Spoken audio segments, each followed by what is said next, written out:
आप सभी लोगों का बहुत बहुत स्वागत। आज की जो हमारी वीडियो है वो एमसीक्यू क्वेश्चन है और इसमें 150 क्वेश्चन है। 150 क्वेश्चन है, जैसा कि आप लोगों ने थंबनेल में सारी जानकारी मैंने लगाई दी है, जिससे आप लोगों का टाइम वेस्ट ना हो। ये वीडियो आपके देखने लायक है तो ये आप इसको देखें। ये वीडियो मैकेनिकल इंजीनियरिंग से रिलेटेड है और ये गवर्नमेंट जो जॉब है उसमें जो क्वेश्चन आते हैं ऑब्जेक्टिव टाइप, उससे रिलेटेड। ये दूसरी, ये आईटीआई जो एग्जाम होते हैं, आईटीआई ट्रेडों के जो एग्जाम होते हैं, चाहे वो फिटर हो गया, इलेक्ट्रीशियन हो गया, मशीनिस्ट हो गया, ऑटोमोबाइल की ट्रेड हो गई, टर्नर ट्रेड हो गई, आरएसी ट्रेड हो गई, तमाम जो मैकेनिकल इंजीनियरिंग से जो रिलेटिव ट्रेड हैं उनके लिए ये वीडियो बहुत जो है लाभकारी है। दूसरा है मैकेनिकल इंजीनियरिंग डिप्लोमा के लिए ये बहुत अच्छी वीडियो है और गवर्नमेंट एग्जाम जैसे एएलपी हो गई, बीएचएल हो गया, एचएएल हो गया, तमाम के लिए भी ये बहुत इंपॉर्टेंट वीडियो है। तो इसमें हमारे 1 to 150 क्वेश्चन है, उनके सब ऑब्जेक्टिव टाइप के क्वेश्चन है, जैसा आप यहाँ पे स्क्रीन पे देख रहे हैं। ये ऑब्जेक्टिव टाइप क्वेश्चन है, इस तरह से क्वेश्चन बनाए हुए हैं और ये क्वेश्चन वो क्वेश्चन हैं किसी न किसी गवर्नमेंट जॉब में जरूर आए हुए हैं, चाहे वो एएलपी ही क्यों ना। ठीक, साथ साथ में ये भी ध्यान रखा गया है कि ये आईटीआई में भी जरूर आए हैं, किसी न किसी ट्रेड में ये जरूर आए हैं। तो आप इसको बहुत ही महत्वपूर्ण वीडियो मान के चलें। चलिए तो स्टार्ट हम करते हैं। वीडियो बहुत लंबा होगा, इसीलिए हम जल्दी से थोड़ा इसको शुरू करते हैं। सबसे पहला क्वेश्चन है आपका, स्टील रूल का मुख्य उपयोग क्या होता है ना। स्टील जो रूल होता है उसका मुख्य उपयोग क्या होता है? कोण मापना होता है, लंबाई मापना होता है, या थ्रेड मापना होता है, या व्यास मापना होता है? क्या इसके द्वारा मापा जाता है? ठीक, तो इसके द्वारा आप लोग कमेंट्स जरूर किया कीजिए। कमेंट्स में आप लोगों को कोई लॉस तो नहीं है मेरे अकॉर्डिंग, ना कोई आपका खर्चा हो रहा है, पूरा ये सिस्टम निशुल्क है। आपको कोई प्रॉब्लम है, अच्छा लगा, बुरा लगा, कुछ लिखने में आपका किसी तरह का कोई लॉस है तो वो भी लिख दीजिए कि ये लॉस होता है हमारा लिखने में। ठीक, लाइक करने में भी अगर लॉस है, अगर आपका कोई प्रॉब्लम है उसको भी लिखिए आप कि लाइक करने में ये प्रॉब्लम है। ठीक, तो मुझे जरूर ये लाइक और कमेंट्स जरूर दें। अगर आपका किसी तरह का लॉस है तो उसको लिखिए, मैं संतुष्ट हो जाऊंगा। मैं ये कहना बंद कर दूंगा किसी भी वीडियो में आपसे, मैं नहीं कहूंगा कि आप लाइक कीजिए। क्लियर? तो कोई बात नहीं, आप लोग कमेंट्स और लाइक जरूर करें। तो इसका जो हमारा राइट आंसर होगा, लंबाई मापने में इसका उपयोग किया जाता है। दूसरा क्वेश्चन फिर स्टील रूल से है। स्टील रूल का सामान्यतः न्यूनतम माप, न्यूनतम जो माप होती है उसी को लीस्ट काउंट कहते हैं। वो कितनी होती है? Least count. लीस्ट काउंट का मतलब ये है कि हम स्टील स्केल के माध्यम से कम न्यूनतम कितनी माप हम ले सकते हैं, कम से कम माप एग्जैक्ट हम कितनी माप सकते हैं। ठीक, तो ऑप्शन है 0.01 mm। थोड़ा सा आप याद कीजिए कि आपने स्टील के जो स्केल हैं, रूल हैं, वो आपने यूज किए हुए हैं, तो उसमें आप कम से कम कितनी माप को माप सकते हैं। क्लियर? तो ऑप्शन पहला है 0.02 mm। सेकेंड ऑप्शन है 0.5 mm। पहला है 1 mm और लास्ट का है 5 mm। आप कमेंट्स में ज़रूर इसका आंसर दीजिए। तो इसका है 1 mm हम नाप सकते हैं, जो स्टील रूल होता है उसके माध्यम से एग्जैक्ट माप 1 mm ले सकते हैं। नेक्स्ट हमारा क्वेश्चन थर्ड है, स्टील रूल सामान्यतः किस पदार्थ का बना होता है? जो स्टील का जो रूल होता है वो किस मटेरियल से बनाया होता है? प्लास्टिक से बना होता है, या हाई कार्बन स्टील से, या स्टेनलेस स्टील से, या फिर तांबे से, या फिर पीतल से? तो आप लोग इसको बताएं, इसका आंसर क्या होगा? सोचें, 1 सेकेंड सोचिए, सोचिए, आप अपने प्रेशर दीजिए। आपने पढ़ा है, देखा है, छुआ है, टच किया है, कहीं किसी के हाथ में देखा है, आप उसको कीजिए। थोड़ा सा प्रेशर डालिए, सामने चीजें आ रही हैं, जा रही हैं, आ रही हैं, जा रही हैं, वो मेमोरी में फिट नहीं होती हैं। थोड़ा सा आप सोचने का प्रयास कीजिए, आप आंसर खुद दे पाएंगे। ठीक, तो इसका जो आंसर है, हाई कार्बन स्टील और स्टेनलेस स्टील, इन दोनों से ये बनाए जाते हैं। क्वेश्चन नंबर आपका चौथा है, वर्नियर कैलिपर। वर्नियर कैलिपर आपने देखा है, का उपयोग किसके लिए किया जाता है? वर्नियर जो कैलिपर होता है उसका उपयोग किसके लिए किया जाता है? केवल बाहरी व्यास मापने के लिए, या केवल आंतरिक व्यास मापने के लिए, बाहरी और आंतरिक और गहराई और स्टेप मापने के लिए, या केवल गहराई मापने के लिए? सोचिए, केवल पहला ऑप्शन है केवल बाहरी माप मापने के लिए, या केवल आंतरिक माप मापने के लिए। वर्नियर जो कैलिपर होता है उसका यूज किसके लिए किया जाता है? तो इसका राइट आंसर है सी, बाहरी, आंतरिक और गहराई और स्टेप मापने के लिए इसका उपयोग किया जाता है। क्वेश्चन नंबर आपका पांचवा है, मीट्रिक वर्नियर कैलिपर की सामान्य लिस्ट काउंट कितनी होती है? ठीक, यहां पे भी लिस्ट काउंट पूछा गया है। लिस्ट काउंट का सिंपल सा मतलब ये है कि उसके द्वारा न्यूनतम माप कितनी मापी जा सकती है, कम से कम माप कितनी उसके द्वारा नापी जा सकती है, ये है उसका लिस्ट काउंट का कॉन्सेप्ट। क्लियर? तो इसका पहला आंसर है 0.1 mm, या 0.02 mm, या 0.5 mm, या फिर 1 mm। आप इसका राइट आंसर सोचिए, थोड़ा सा आप सोचिए, समय दीजिए इसमें और सोचिए। तब तक मैं आपको टाइम दे रहा हूँ सोचने का कि आप इसको क्या इसका आंसर आप करेंगे। थोड़ा सा देखिए, सोचना जरूरी है, क्योंकि जब तक आप सोचेंगे नहीं तब तक आप वहाँ एग्जाम में, जब आपका गवर्नमेंट जॉब का एग्जाम चल रहा है, वहाँ आपको कोई किसी से भी हिलने डुलने का भी आपको कोई मौका नहीं मिलेगा। वहाँ आप किस तरह से सोचेंगे? तो जरूर ये चीज सोचिए। ठीक, तो इसका राइट आंसर है 0.02 mm, ये होता है, और यही इसकी लिस्ट काउंट होती है। ठीक, क्वेश्चन नंबर आपका 6 है, वर्नियर कैलिपर का आविष्कार किसने किया था? जेम्स वॉट ने, या पीनियर वर्नियर ने, या हेनरी फोर्ड ने, या न्यूटन ने? तो इसका आंसर यहाँ लिखा हुआ है पीनियर वर्नियर ने इसका। क्वेश्चन नंबर नेक्स्ट है 7वां, आउटसाइड माइक्रोमीटर। आउटसाइड माइक्रोमीटर का उपयोग किसके लिए किया जाता है? आउटसाइड है ये, ठीक है, आउटसाइड, और माइक्रोमीटर है, आउटसाइड माइक्रोमीटर है। आप समझ गए होंगे किसकी बात की जा रही है, कौन सा मेजरमेंट टूल है जिसकी बात की जा रही है। देखिए, एक वीडियो बना के डाला हुआ है जिसमें मैंने बहुत सारे आपको प्रिसीजन, मापन औजार, है ना, मार्किंग टूल, इन सब की वीडियो बनाई हुई है। इसमें चित्र मैंने मैक्सिमम से मैक्सिमम डालने की कोशिश कीजिए, तो एक बार उनको देख लीजिए। थोड़ा सा टाइम देंगे, आप अच्छे से इनको याद रख पाएंगे। ठीक, तो ये आउटसाइड माइक्रोमीटर का उपयोग किसके लिए किया जाता है? बाहरी व्यास मापने के लिए, आंतरिक व्यास मापने के लिए, या ऊंचाई मापने के लिए, या कोण मापने के लिए? आप बताइए।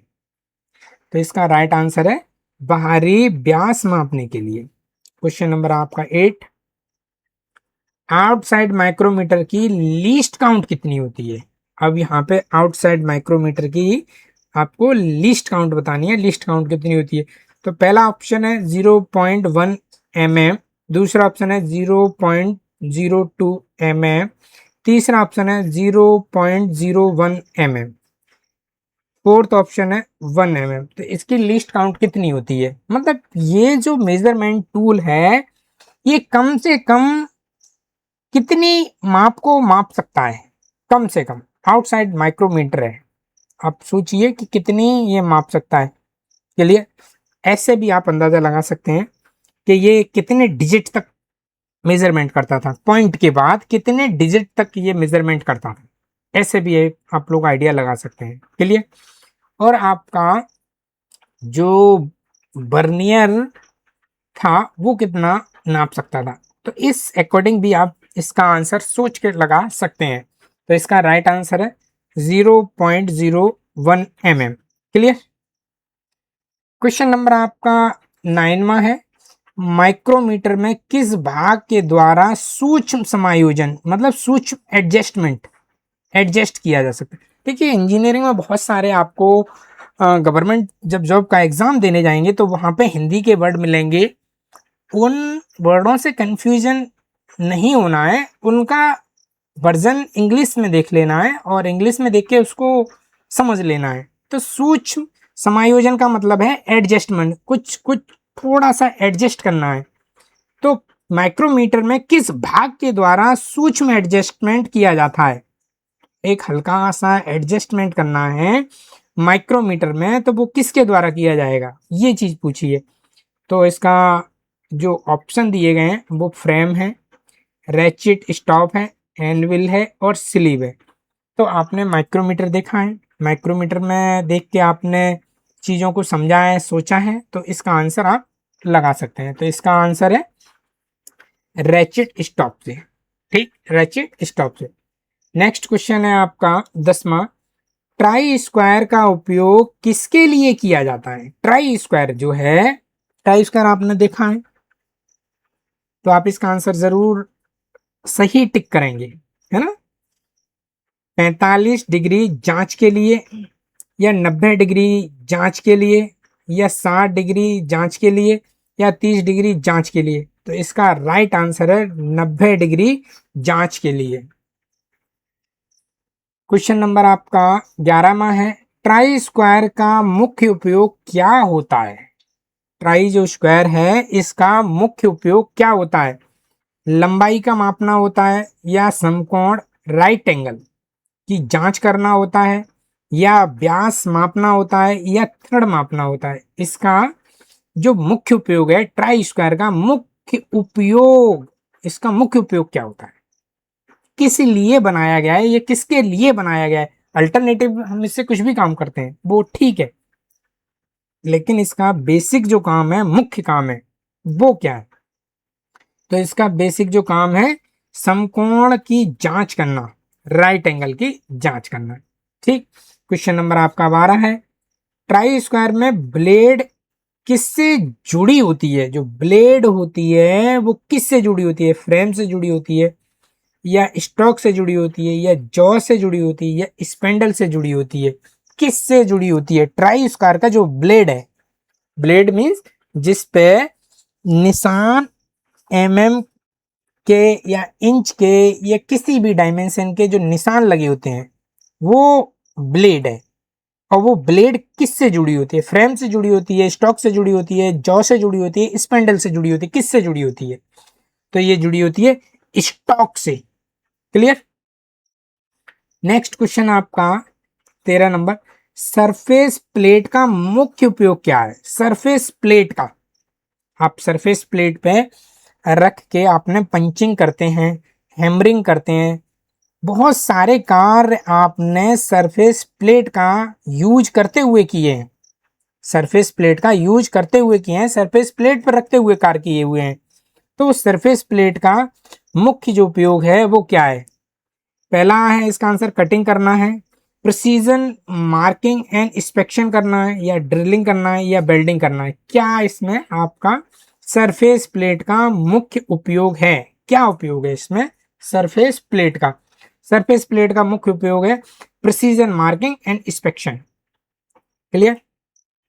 क्वेश्चन नंबर आपका 14, सरफेस प्लेट सामान्यतः किस पदार्थ की बनाई जाती है? जो सरफेस प्लेट जो बनी हुई है उसका मटेरियल पूछा गया है कि वो किस पदार्थ की बनाई गई है, मतलब उसका मटेरियल है, जिस मटेरियल से वो बनाई गई है उसका पदार्थ जो है वो क्या है, वो लकड़ी है या कास्ट आयरन है या ग्रेनाइट है या एल्युमिनियम है या फिर कॉपर है।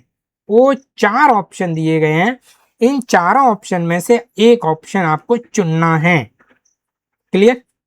तो आप इसमें से इसका राइट आंसर बताएं। तो इसका राइट आंसर है कास्ट आयरन की या ग्रेनाइट की बनाई जाती है।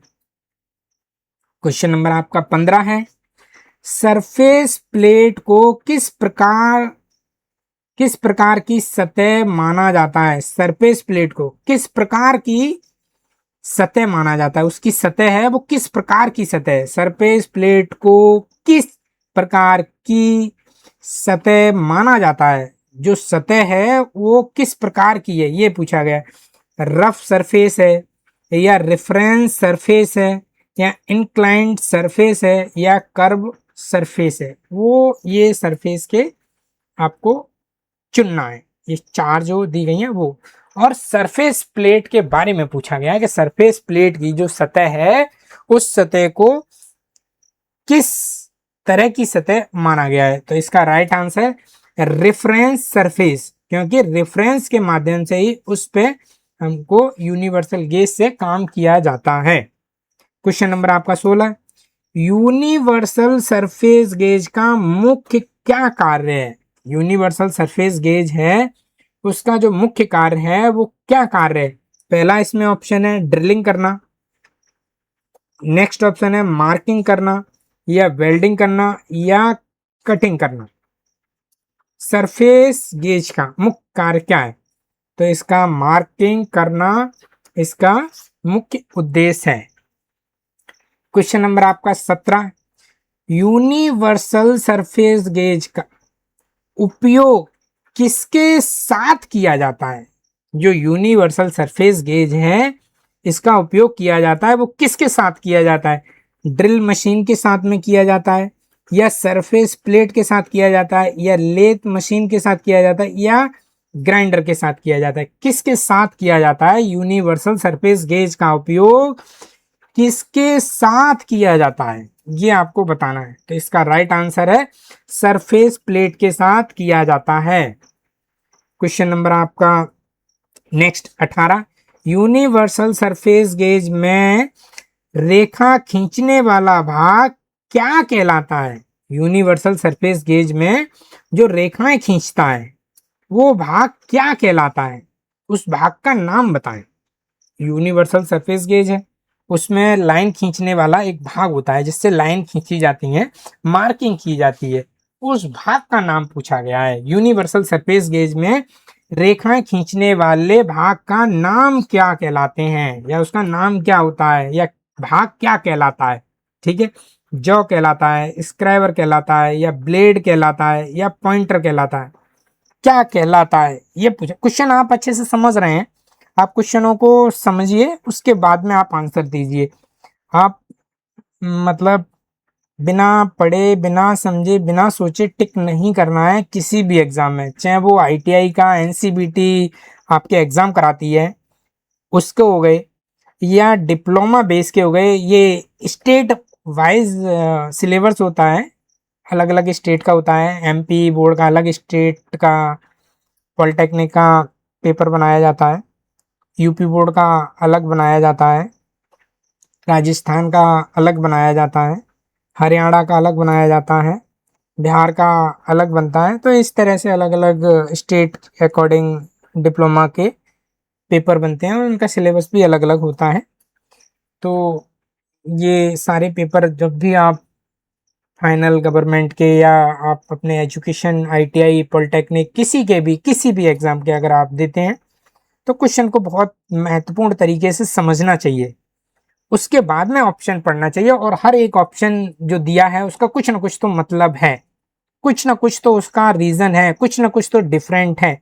और एक दो ऑप्शन ऐसे होते हैं जो बहुत ही ज़्यादा सिमिलर या बहुत ही ज़्यादा एक दूसरे से मिलते जुलते होते हैं, वहाँ थोड़ा सा सोचने की आपको ज़रूरत होती है। क्लियर? तो इसीलिए क्वेश्चन यहाँ पे समझना चाहिए। तो क्वेश्चन आपका है यूनिवर्सल सरफेस गेज में रेखा खींचने वाला भाग क्या कहलाता है? क्लियर। तो इसका राइट आंसर है स्क्राइबर कहलाता है। इसका राइट आंसर स्क्राइबर कहलाता है।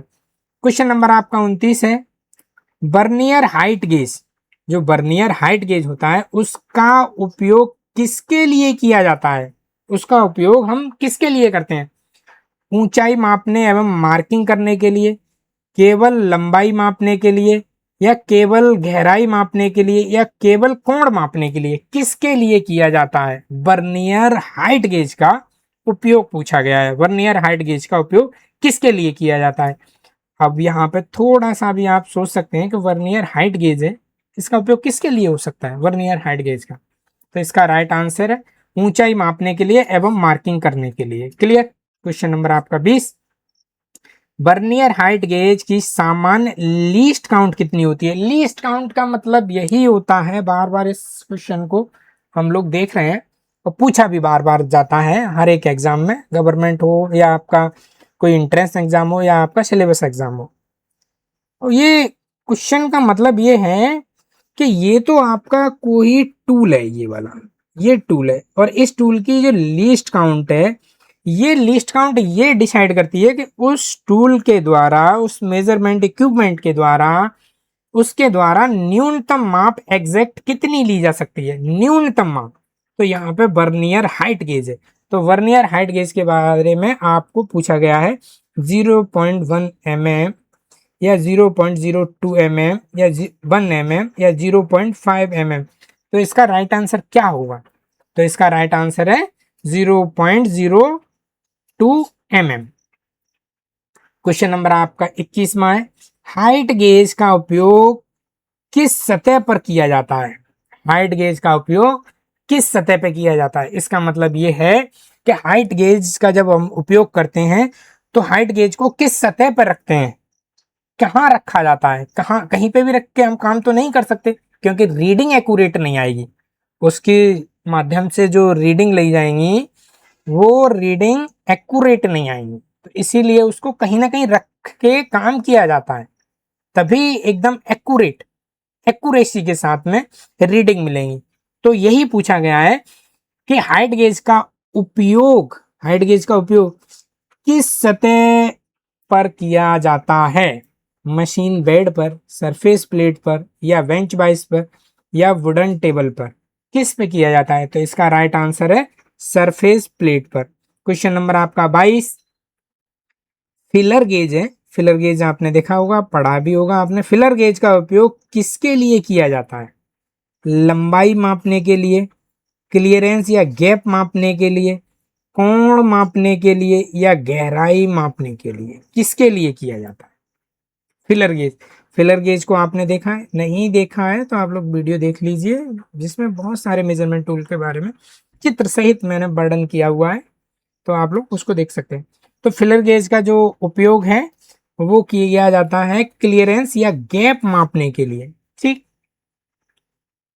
क्वेश्चन नंबर आपका 23, फिलर गेज किस प्रकार की पत्तियां, पत्तियों को हम बोलते हैं ब्लेड, का समूह होता है? फिलर गेज किस प्रकार की पत्तियों का समूह होता है? अलग अलग लंबाई की, अलग अलग मोटाई की, अलग अलग चौड़ाई की, या अलग अलग रंग की? फिलर गेज में बहुत सारी पत्तियां होती हैं, बहुत सारी पत्तियां होती हैं, और वो पत्तियों को हम ब्लेड बोलते हैं, और ब्लेड का वो बहुत समूह होता है।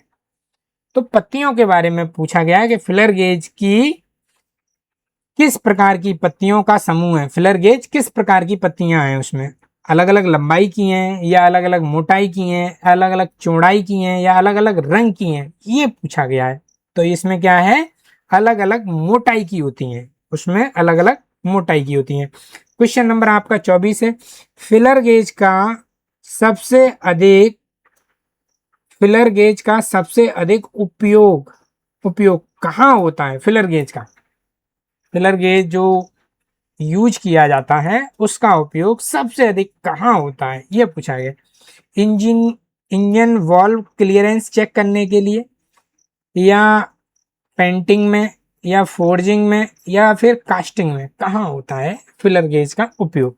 तो इसका राइट आंसर है इंजन के जो वॉल्व क्लियरेंस होते हैं उनको जांचने के लिए किया जाता है। देखिए इंजन की जो हेड असेंबली होती है, हेड असेंबली में कैम सॉफ्ट होती है, इस तरह से कैम सॉफ्ट होती है। ठीक, कैम सॉफ्ट पे एक आर्म टाइप के ये लगे रहते हैं, तो ये टिक टिक टिक टिक के अप डाउन डायरेक्शन जाते हैं, इधर डाल जाएगा और ये इधर जाएंगे, और यहाँ पे आपके लगे होते हैं प्लंजर टाइप का ये, और एक लगा हुआ आपका इधर। ठीक है, तो यहाँ जो गैप है, ये गैप मेंटेन किया जाता है, इस गैप को चेक किया जाता है। फिलर गेज की जो पत्तियां हैं उन पत्तियों को यहाँ पे डाल के चेक किया जाता है कि ये 0.02 mm है या 0.05 mm है या 0.85 mm है, ये चीज चेक की जाती है।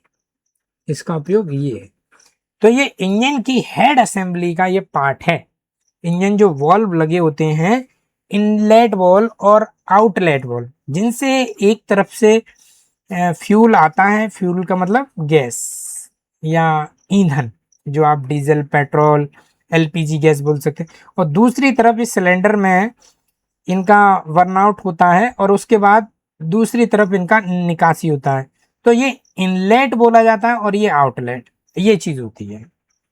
ठीक, और यहाँ पे वॉल्व असेंबली लगी होती है। वॉल्व असेंबली, तो वॉल्व का जो गैप होता है, क्लियरेंस गैप होता है, वो जांचने के लिए किया जाता है। तो इंजन वॉल्व क्लियरेंस जांचने के लिए किया जाता है। क्वेश्चन नंबर आपका 25 है, स्क्रू पिच गेज का उपयोग किसके लिए किया जाता है? स्क्रू पिच गेज, ठीक है, स्क्रू पिच है यहाँ पे, आप जरूर ये ध्यान रखें। स्क्रू पिच गेज का बोल्ट की लंबाई मापने के लिए, थ्रेड पिच मापने के लिए, होल डायमीटर मापने के लिए, हाइट मापने के लिए स्क्रू पिच गेज है। क्लियर? बोल्ट की लंबाई, थ्रेड पिच मापने के लिए, होल डायमीटर मापने के लिए या हाइट मापने के लिए, किसके लिए किया जाता है? तो इसका किया जाता है थ्रेड पिच मापने के लिए। Clear? Question number 26, double ended spanner, double ended spanner का मुख्य उपयोग क्या है? डबल एंडेड स्पैनर का मुख्य उपयोग क्या है? पाइप काटने के लिए, विभिन्न आकार के नट बोल्ट कसने और खोलने के लिए, या ड्रिलिंग करने के लिए, या थ्रेड काटने के लिए। ठीक है, डबल एंडेड स्पैनर की बात पूछी गई है, इसका उपयोग क्या है ना? तो इसका जो उपयोग है, विभिन्न आकार के नट बोल्ट खोलने और कसने के लिए। ठीक है, कसने और खोलने के लिए इसका उपयोग किया जाता है। क्वेश्चन नंबर आपका 27वां है, रिंग स्पैनर। ठीक है, रिंग स्पैनर आपने देखे होंगे, आपके स्पैनर जो होते हैं वो इस टाइप के होते हैं। ठीक, रिंग में क्या होता है? बिल्कुल रिंग होता है, ये रिंग होता है। ठीक है, ये रिंग होता है और इधर भी रिंग होता है। तो ये पूछा गया है, रिंग स्पैनर का सबसे बड़ा लाभ क्या है? सबसे बड़ा लाभ क्या है? रिंग स्पैनर जो बनाए गए, कुछ ना कुछ सोच के ही बनाए गए होंगे, कुछ ना कुछ टेक्निकल उनमें पॉइंट रखा गया होगा, तभी बनाए गए। तो रिंग स्पैनर का सबसे बड़ा क्या लाभ है? केवल लकड़ी पर कार्य करेगा, या नट को चारों ओर से पकड़कर अधिक टॉर्क देगा? टॉर्क मीन्स पावर, शक्ति, टॉर्क। केवल छोटे नट के लिए उपयोगी होगा, या केवल पाइप पर उपयोगी होता है?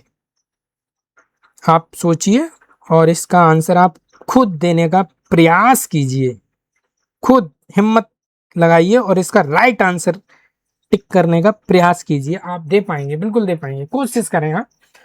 तो इसका राइट आंसर है, नट को चारों ओर से पकड़कर अधिक टॉर्क देता है, मतलब पावर, शक्ति देता है। क्वेश्चन नंबर आपका 28 है, एडजस्टेबल स्पैनर। एडजस्टेबल स्पैनर आपने देखे होंगे, वो इस तरह से होते हैं। यहाँ पे आपका एक इस तरह से, और यहाँ पे वो लगा हुआ होता है इस तरह से। ठीक है, तो इसको घुमा के ये वाला साइज को हम कम या अधिक कर सकते हैं, इस वाले गैप को। ठीक है, इसको एडजस्टेबल स्पैनर, ये एडजस्ट किया जा सकता है, सिंपल सा मतलब है, ये एडजस्ट किया जा सकता है ये स्पैनर, ये जो गैप है। ठीक है, तो एडजस्टेबल स्पैनर की विशेषता क्या होती है?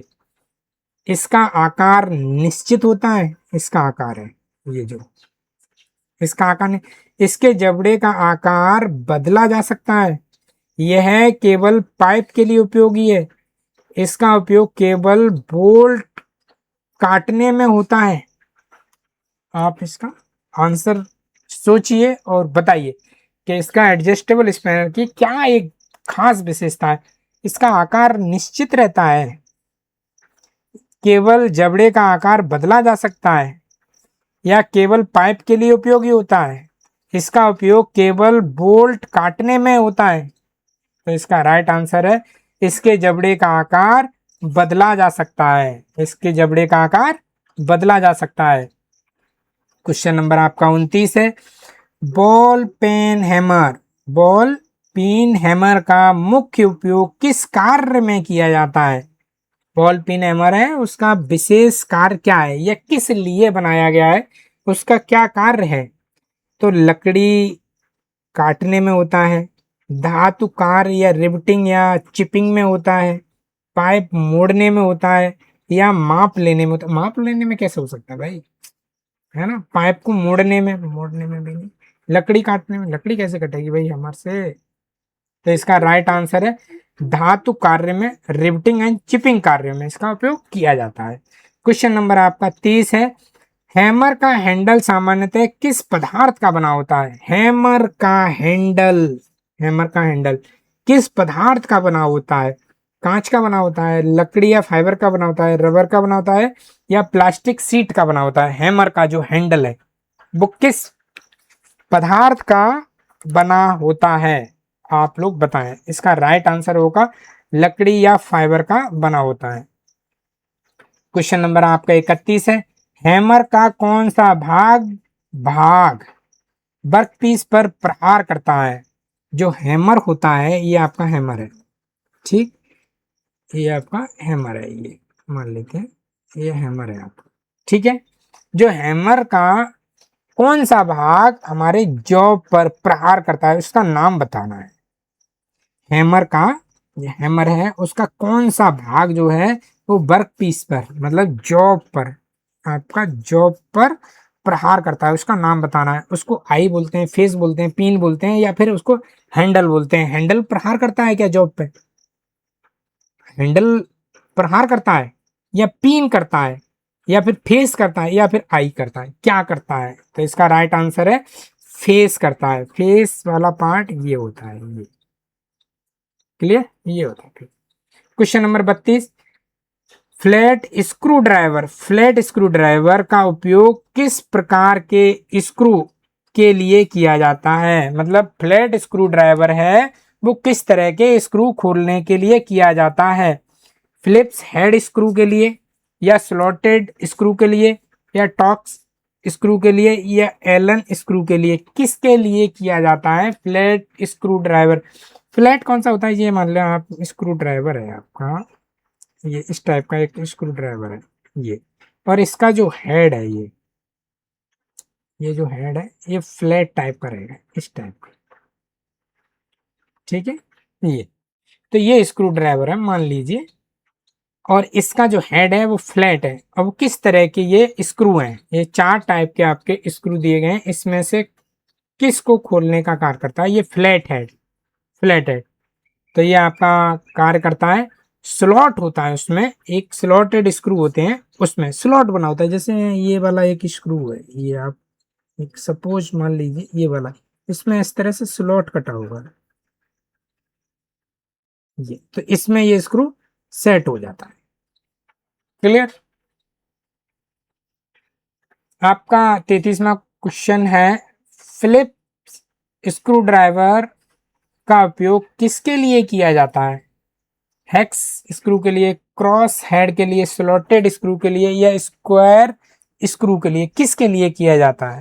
तो इसका राइट जो आंसर है क्रॉस हेड के लिए। ठीक, बहुत सिंपल है, इसमें कुछ बताना ही नहीं है। आप देखा होगा स्क्रू ड्राइवर आपने, आप आराम से इसका आंसर लगा सकते हैं। स्क्रू ड्राइवर का मुख्य कार्य क्या होता है? वो ये भी बहुत बेसिक है। धातु काटने के लिए, स्क्रू कसना खोलने के लिए, पाइप काटने के लिए, माप लेने के लिए। तो इसका राइट आंसर है स्क्रू कसना और खोलने के लिए इसका उपयोग होता है।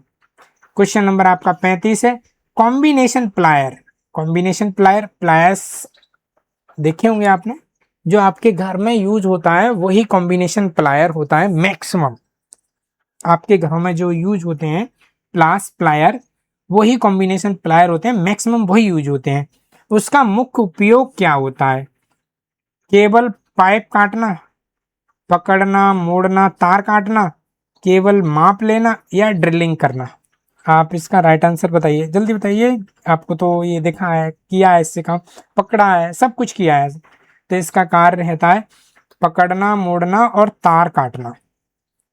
क्वेश्चन नंबर 36 है, long nose plier. Long nose plier का उपयोग कहाँ किया जाता है? इनकी नोज जो है प्लायर की, जो इस तरह की जो नोज होती है, ये जो नोज होती है ये बहुत लंबी सी होती है, इसकी नोज इस तरह से।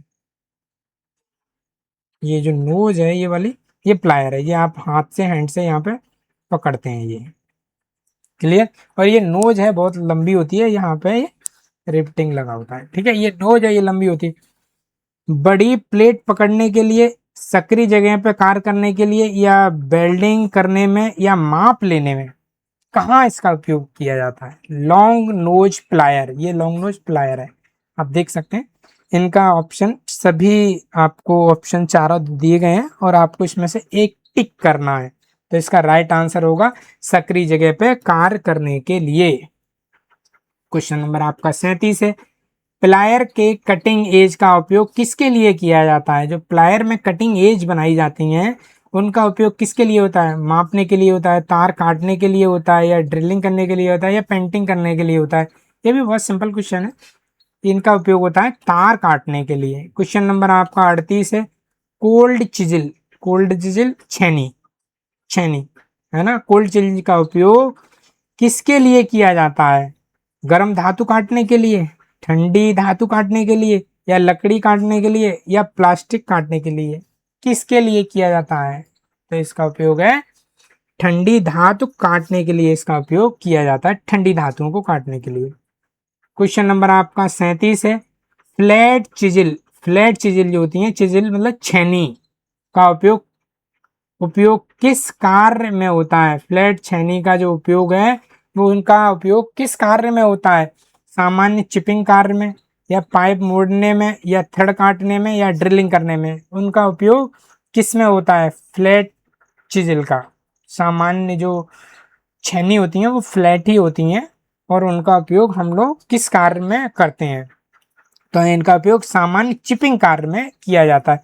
क्वेश्चन नंबर 40, चिजिल पर प्रहार किस टूल से किया जाता है? जो छेनी होती है, चिजिल छेनी, छेनी का जो उपयोग होता है उन पे प्रहार किया जाता है, हेम मतलब चोट पहुंचाई जाती है, वो किस टूल के द्वारा पहुंचाई जाती है? स्पैनर के द्वारा, हैमर के द्वारा, या प्लायर के द्वारा, या स्क्रू ड्राइवर के द्वारा? किसके द्वारा पहुंचाई जाती है, उन पर प्रहार किया जाता है? तो इसका राइट आंसर है हैमर के द्वारा। क्वेश्चन नंबर आपका 41 है, फाइल का मुख्य कार्य क्या है? फाइल मीन्स रेती, ठीक है, रेती। रेती का कार्य क्या है? धातु की सतह को समतल और फिनिश करना, ड्रिलिंग करना, थ्रेड काटना, या वेल्डिंग करना? तो इसका राइट आंसर है धातु की सतह को समतल और फिनिश करने के कार्य में इसका उपयोग किया जाता है। क्वेश्चन नंबर 42, राउंड फाइल, ठीक है। फाइल, रेतियां कई प्रकार की होती हैं, रेतियां भी कई प्रकार की होती हैं, इनके क्रॉस सेक्शन होते हैं, है ना। कुछ रेतियां आपकी एकदम फ्लैट मिलेंगी, इस टाइप की मिलेंगी, कुछ रेतियां आपको राउंड मिलेंगी। वीडियो आप देख लीजिए, रेती की एक बहुत अच्छी वीडियो बनाई गई है, उसको आप देख सकते हैं।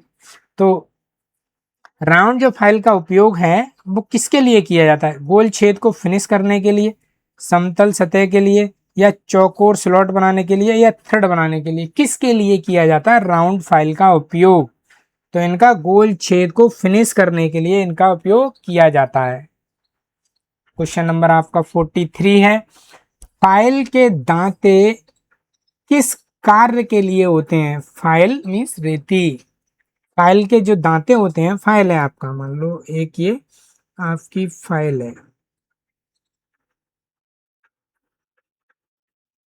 ये आपकी फाइल है, और यहाँ पे इसमें ऐसे ऐसे ऐसे ऐसे ये दांते से बने होते हैं। क्लियर? या इस तरह से भी बने हुए हैं। तो ये जो दांते बने होते हैं, टीथ, ये दांते जो बने होते हैं, ये वाला दांता है, ये किसके लिए बनाया गया है? ये जो बनाया गया है, इसका क्या यूज है? इसका यूज बताएं, इसका यूज क्या है? माप के लिए, या धातु काटने के लिए, या पकड़ने के लिए, या पेंट करने के लिए? किसके लिए इसका उपयोग किया जाता है? तो ये धातु को काटने के लिए इनका उपयोग होता है। क्वेश्चन नंबर आपका 44 है, हेक्सा का उपयोग किसके लिए किया जाता है? हेक्सा आप देखे होंगे, मतलब कटिंग करने वाला जो आपका औजार होता है, ये वाला, ये आपका हैंडल लगा हुआ है, ठीक, ये जो कटिंग करता है, इसमें ब्लेड लगाया जाता है। धातु काटने के लिए, मापने के लिए, या ड्रिलिंग करने के लिए, या ग्राइंडिंग करने के लिए? यहाँ पे मैं एक बात जरूर कहना चाहूंगा, अगर आपके सामने उसका नाम पढ़ते ही आपकी मेमोरी में अगर उसका डायग्राम, चित्र या उसका फोटो आ जाता है, तो उसका आप राइट आंसर अच्छे से दे पाएंगे।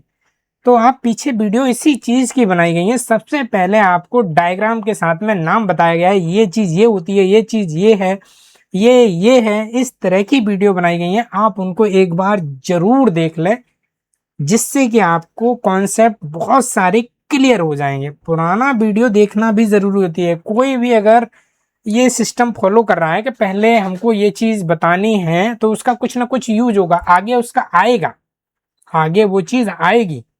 इसीलिए वो पहले ही हम लोग उसको क्रिएट कर देते हैं, जिससे कि बच्चे डाउट ना करें कि ये चीज ऐसे कैसे। तो मैंने भी ये बहुत ही पहले वीडियो बना दी हैं, ये जिससे आप नाम पढ़ें और उसका फिगर, डायग्राम, चित्र, फोटो आपके ब्रेन में एकदम आ जाए और आप उसका राइट आंसर कर लें।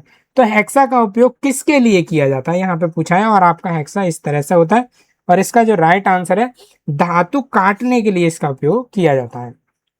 क्वेश्चन नंबर आपका 45, हेक्सा ब्लेड के दांते किस दिशा में होने चाहिए? हेक्सा ब्लेड जो लगाया जाता है हेक्सा फ्रेम में, उसके दांते झुके हुए होते हैं। आप मान लीजिए ये ब्लेड है, इसके दांते इधर की तरफ झुके हुए हैं, या मान लेते हैं इधर की तरफ झुके हुए हैं। ये दो ब्लेड है, एक ब्लेड में ऐसा नहीं हो सकता, ठीक है, ये इधर है। तो इसके दांते हमें किस तरह से लगाने चाहिए? इस तरह से लगाना चाहिए या इस तरह से लगाना चाहिए हेक्सा ब्लेड में? और हेक्सा मेरा ये है, मान लीजिए ये है मेरा हेक्सा, ठीक है, ये मेरा हैंडल है, ठीक, ये हैंडल है। तो ये किस तरह से दांते ये होने चाहिए? आगे की ओर होने चाहिए, पीछे की ओर होने चाहिए, या आगे की ओर होने चाहिए, या ऊपर की ओर होने चाहिए, या नीचे की ओर होने चाहिए? आप बताइए किस तरह से इसके दांते होने चाहिए। इस ब्लेड को लगाना है, ये मेरे पास में ब्लेड इस टाइप का है, और यहाँ पे एक होल होता है, और यहाँ पे होल, और इसके दांते मान लीजिए इस तरह से है। एक ब्लेड की बात कर रहे हैं यहाँ से, और ये दूसरा ये है। तो ये इस तरह से लगाना चाहिए, मतलब हैंडल की तरफ इसका झुकाव होना चाहिए, हैंडल से आगे की तरफ होना चाहिए। तो पीछे की तरफ मतलब हैंडल की तरफ, आगे की तरफ मतलब आगे की तरफ, ऊपर की तरफ मतलब इसके ऊपर, इधर से इधर साइड होने चाहिए दांत, नीचे की तरफ मतलब इधर साइड होना चाहिए। इस तरह से किस तरह से इसको लगाना चाहिए हेक्सा ब्लेड को, ठीक। तो इसका राइट आंसर है आगे की ओर होने चाहिए। क्लियर, ये वाला पोजीशन आपका होना चाहिए, ठीक है, क्योंकि हम फोर्स जब देते हैं तब कटिंग होनी चाहिए हेक्सा को। क्वेश्चन नंबर आपका 46 है, हेक्सा ब्लेड की पिच किस में व्यक्त की जाती है? एमएम में, टीपीआई में, या डिग्री में, या आरपीएम में? तो इसका राइट आंसर क्या होगा? थर्ड पर इंच होगा, या डिग्री होगा, या आरपीएम होगा, या एमएम होगा? क्या होगा? आप लोगों से मैंने ही कई बार ये क्वेश्चन सॉल्व करवाया है, आप लोग इसको बताएं इसका क्या होगा। तो इसका होगा थ्रेड पर inch, TPI, TPI. Question number आपका 47 है, ड्रिल मशीन का मुख्य कार्य क्या है? ड्रिल मशीन का धातु काटना है, छेद बनाना है, या समतल सतह बनाना है, या थ्रेड काटना है? तो इसका राइट आंसर है होल बनाना है। क्वेश्चन नंबर आपका 48, पिलर ड्रिल मशीन का मुख्य कार्य क्या है? ड्रिल मशीन की भी वीडियो बनाई गई है, उसको आप देख लीजिए। आप पिलर ड्रिल, ये सारे आप क्वेश्चन आप कर ले जाएंगे, एक बार भी देख लेंगे, है ना। पिलर ड्रिल मशीन का मुख्य लाभ क्या है? मुख्य लाभ क्या है? एक कम एक्यूरेसी है, अधिक एक्यूरेसी है, स्थिरता है, या केवल लकड़ी पे कार्य करता है, केवल प्लास्टिक पे कार्य करता है? तो ये क्या क्या करता है? इसकी अधिक एक्यूरेसी और स्थिरता हमको मिलती है। क्वेश्चन नंबर आपका 49 है, ड्रिल मशीन में ड्रिल बिट को पकड़ने वाला भाग क्या कहलाता है? ड्रिल मशीन में ड्रिल बिट को पकड़ने वाला भाग क्या कहलाता है? ड्रिल मशीन में ड्रिल बिट को कौन पकड़ता है ड्रिल मशीन में? कोई ना कोई तो बिट को पकड़ता होगा ड्रिल मशीन में, उसका नाम बताना है। टेल स्टॉक है, चक है, स्पेंडल गियर है, या आर्बर प्लेट है? इसका आंसर क्या होगा? आप लोग आंसर बताइए। तो इसको चक के द्वारा पकड़ा जाता है, ठीक है, ड्रिल चक बोलते हैं जिसे, चक, ड्रिल चक। क्वेश्चन नंबर 50 है, सबसे अधिक उपयोग होने वाला ड्रिल बिट कौन सा है? फ्लैट है, ट्विस्ट है, कोर है, या गन ड्रिल है? तो इसका राइट आंसर है ट्विस्ट ड्रिल। क्वेश्चन नंबर आपका 51, टेप का मुख्य उपयोग किस कार्य के लिए किया जाता है? टेप का बाहरी थ्रेड बनाने के लिए, आंतरिक थ्रेड बनाने के लिए, या धातु काटने के लिए, या छेद बड़ा करने के लिए टेप का उपयोग? टेप का पूछा गया है, टेप का आप चित्र आप याद कर लीजिए, आपको आंसर तुरंत मिल जाएगा। क्लियर? तो इसका है आंतरिक थ्रेड बनाने के लिए टेप का उपयोग किया जाता है। क्वेश्चन नंबर आपका 52, सामान्य हैंड टेप सेट में, हैंड टेप सेट जो हैंड के द्वारा टेपिंग की जाती है, वो टेप का जो सेट होता है उसमें कितने टेप होते हैं? कितने टेप? 2 टेप होते हैं, 3 टेप होते हैं, 4 होते हैं, 5 होते हैं? टेप की वीडियो भी बना चुके हैं, आप लोग देख लीजिए, जिससे कि आप टेप के सारे क्वेश्चन कर सकते हैं। थोड़ा सा तो आप टाइम दीजिए, अगर पढ़ाई जॉब के लिए सब कुछ कर रहे हैं तो आप थोड़ा सा टाइम जरूर दीजिए, ठीक है। तो इसका आंसर है 3। क्वेश्चन नंबर आपका 53, हैंड टेप सेट में पहला टेप कौन सा होता है ना? प्लग टेप होता है, बॉटम टेप होता है, टेपर टेप होता है, या मशीन टेप होता है? तो इसका राइट आंसर है टेपर टेप होता है। टेपर क्यों होता है? कि उसमें होल जो किया गया है उसमें अच्छे से सेट हो जाए।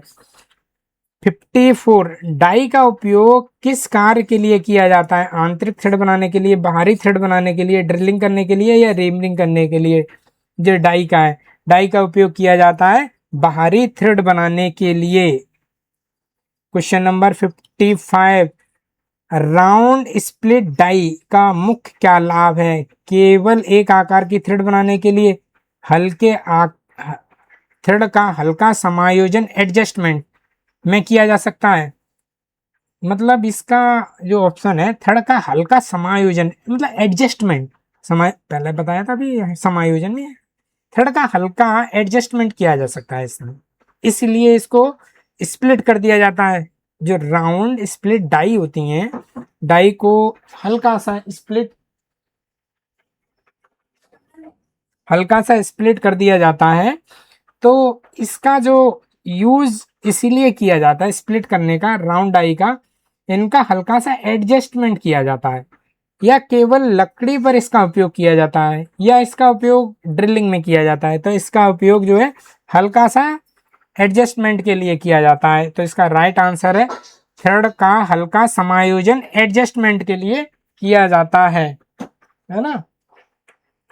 तो नेक्स्ट हमारा क्वेश्चन है 56, डाई को पकड़ने के लिए किस उपकरण का उपयोग किया जाता है? जो डाई हैं उनको पकड़ने के लिए उपकरण जो यूज किया जाता है उसका नाम आपको बताना है। टेप रिंच होती है, डाई स्टॉक होता है, या बेंच वाइस होती है, या पाइप रिंच होती है? तो इसका राइट आंसर है die stock. Question number 57, reamer का मुख्य कार्य क्या होता है? जो रीमर होते हैं उनका मुख्य कार्य क्या होता है? नया छेद बनाने के लिए इनका यूज होता है, या बने हुए छेद को सटीक आकार और चिकनी सतह देने का कार्य करते हैं, या बाहरी थ्रेड बनाने का कार्य करते हैं, या धातु काटने का कार्य करते हैं? जो रीमर हैं, रीमर आपने देखे होंगे, रीमर का मुख्य कार्य क्या है? नया छेद बनाया जा सकता है इनसे, या बने हुए छेद को सटीक, बिल्कुल सटीक एक्यूरेट डायमेंशन में और चिकना एकदम फिनिश, चिकनी एंड फिनिश सतह देने के लिए, या बाहरी थ्रेड काटने के लिए, मतलब ये मेरे पास सर्कल है इसके ऊपर थ्रेड काटने के लिए ये काम किया जाता है, या फिर धातु को काटने के लिए क्या कार्य किया जाता है? तो रीमर का उपयोग किया जाता है बने हुए छेद को सटीक आकार और चिकनाई देने के लिए। ये राइट आंसर, आपको बने हुए छेद और सटीक आकार चिकनाई देने के लिए इनका उपयोग किया जाता है। क्वेश्चन नंबर 58 है, रीमिंग करने से पहले कौन सी प्रक्रिया की जाती है? रीमिंग हमको करना है, रीमिंग तो सबसे पहले कौन सी, उससे पहले रीमिंग करने से पहले कौन सी प्रक्रिया की जाएगी? वेल्डिंग की जाएगी, ड्रिलिंग की जाएगी, या ग्राइंडिंग की जाएगी, या फाइलिंग की जाएगी? कौन सी क्रिया की जाएगी? मेरे को अगर कि ये होल है मेरे पास में ये होल है और इसमें मुझे रीमिंग करना है, ठीक है। और रीमिंग का कार्य क्या होता है? सटीक और चिकनी सतह, मेरे को ये वाली सतह एकदम चिकनी मिले, ये वाली सतह, ठीक। तो इससे पहले मुझे क्या करना होगा? वेल्डिंग करना होगा, ड्रिलिंग करना होगा, या फिर ग्राइंडिंग करना होगा, या फिर फाइलिंग करना होगा? मुझे क्या करना होगा? तो सबसे पहले मुझे ड्रिलिंग करना होगा। तो राइट आंसर इसका है ड्रिलिंग करना। आपका 59, हैंड रीमर का मतलब है हाथ के द्वारा रीमरिंग की जाती है, उसको बोलते हैं हैंड रीमर। को किस दिशा में घुमाया जाता है? हैंड रीमर को किस दिशा में घुमाया जाता है? केवल एंटी क्लॉकवाइज या क्लॉकवाइज? क्लॉकवाइज का मतलब होता है घड़ी की सुइयों की दिशा में, ठीक है। एंटी क्लॉकवाइज होता है विपरीत दिशा में, या दोनों दिशा में समान रूप से, या किसी भी दिशा में इनका घुमाया जा सकता है। जब हम रीमर को हाथ के द्वारा जब किसी में ड्रिल किए गए होल है उसमें जब घुमाया जा रहा है तो उसको किस डायरेक्शन में घुमाना चाहिए? क्लॉकवाइज घुमाना चाहिए, या एंटी क्लॉकवाइज घुमाना चाहिए, या दोनों दिशाओं में घुमाना चाहिए? किस दिशा में घुमाना चाहिए? ये क्वेश्चन है। आपको क्वेश्चन भी अच्छे से पढ़ना है और ऑब्जेक्टिव भी आपको अच्छे से पढ़ना है। देखिए, फिर मैं पुनः फिर बोलूँगा, अगर आप पढ़ाई कर रहे हैं, समय दे रहे हैं जॉब के लिए, अपने करियर के लिए, थोड़ा सा आप सिंसियर हो जाइए, पक्का आपको जॉब मिल जाएगी। कहीं ना कहीं लापरवाही हम लोगों की है जो हम लोग जॉब नहीं ले पा रहे हैं। बाकी इतना कुछ टफ नहीं है, बहुत सिंपल है, थोड़ा सा आप पढ़ेंगे, बहुत सिंपल है, ठीक है।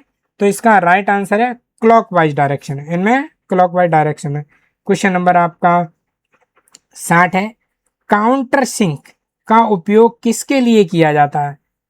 छेद की गहराई बढ़ाने के लिए, स्क्रू हेड के लिए, शंक्वाकार कॉनिकल सीट बनाने के लिए, बाहरी थ्रेड बनाने के लिए, या छेद बनाने के लिए? मतलब काउंटर जो सिंक जो होल है उसका उपयोग किसके लिए किया जाता है? काउंटर सिंक होल का मतलब होता है, ये मान लीजिए ये मेरे पास में ये वाला है और मेरे को ये मेरी सरफेस प्लेट है, ये वाली, ये मेरी जो ब्लू लाइन आप देख रहे हैं ये मेरी है, और इसमें मुझे होल बनाना है तो मैं कुछ इस टाइप का होल बनाऊंगा, ये क्लियर। तो ये जो होल बनाया गया है इसको काउंटर सिंक होल बोलते हैं, इस इतने वाले पार्ट को, ये ओनली इस वाले पार्ट को, ये ऊपर एक लाइन और है यहाँ, ठीक, ये वाला। तो ये किसके लिए बनाया है? छेद की गहराई बढ़ाने के लिए, या स्क्रू हेड, स्क्रू का जो हेड है, स्क्रू के जो हेड होते हैं उसका जो हेड है उसके लिए शंक्वाकार कॉनिकल सीट बनाने के लिए, या भारी थ्रेड बनाने के लिए, या छेद बनाने के लिए? तो इसका जो राइट आंसर है स्क्रू हेड शंक्वाकार छेद बनाने के लिए, तेरा राइट आंसर स्क्रू हेड शंक्वाकार सीट बनाने के लिए, ठीक। क्वेश्चन नंबर आपका 61 है, काउंटर सिंक एंगल का सबसे सामान्य मान कितना होता है? काउंटर सिंक जो बनाना है उसका जो एंगल होना चाहिए, ये वाला पूछा गया है आपका, ये काउंटर सिंक होल है,